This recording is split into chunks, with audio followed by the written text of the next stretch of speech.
محترم اسلام بھائیو، یقیناً جو بندہ بھی جنت کے اندر جائے گا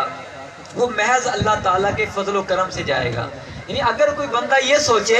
کہ میں تو نمازی ہوں، میں تو قرآن پڑھنے والا ہوں، میں تو صدقہ و خیرات کرنے والا ہوں، اگر کوئی یہ سوچے کہ میری نیکیوں کی وجہ سے میں جنت میں جاؤں گا تو یہ اس کی بھول ہے۔ جو بندہ بھی جنت میں جائے گا وہ رب کے فضل و کرم سے ہی جنت کے اندر جائے گا۔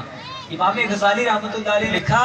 بنی اسرائیل کے اندر ایک شخص تھا اور اللہ تعالیٰ کی عبادت کر رہا تھا۔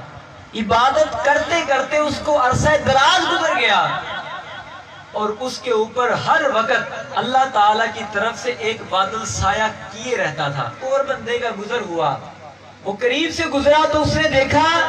کہ یہ بندہ نمازی، یہ رب کا ذکر کرنے والا، یہ اللہ کا نیک بندہ ہے، کیوں نہ ہو کہ میں بھی اس کے قریب بیٹھ جاؤں، شاید کہ رب کی رحمت کا نزول میرے اوپر بھی ہو جائے۔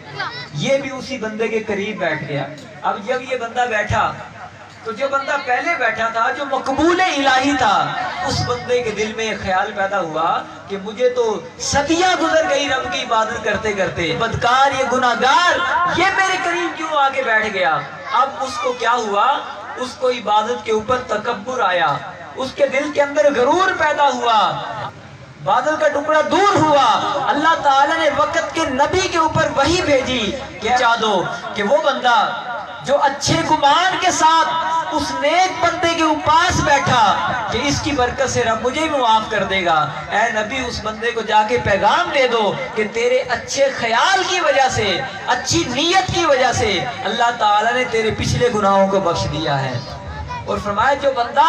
اتنے عرصے سے عبادت کر رہا تھا، ذکر کر رہا تھا، اس بندے کو بھی جا کے پیغام دے دو کہ اللہ تعالیٰ نے تیرے غرور اور تکبر کی وجہ سے تیری زندگی کی نیکیاں برباد فرما دی ہیں۔ پتہ لگا ہم عبادت کریں، نماز پڑھیں، صدقہ و خیرات کریں، دل میں خیال نہ آئے کہ اب تو میں نیک ہو گیا، اب تو مجھے کئی سال ہو گئے نماز پڑھتے پڑھتے، اب تو میں جنت میں چلا جاؤں گا۔ جو بندہ بھی جنت کے اندر جائے گا وہ محض اللہ تعالیٰ کے فضل و کرم سے جنت کے اندر جائے گا۔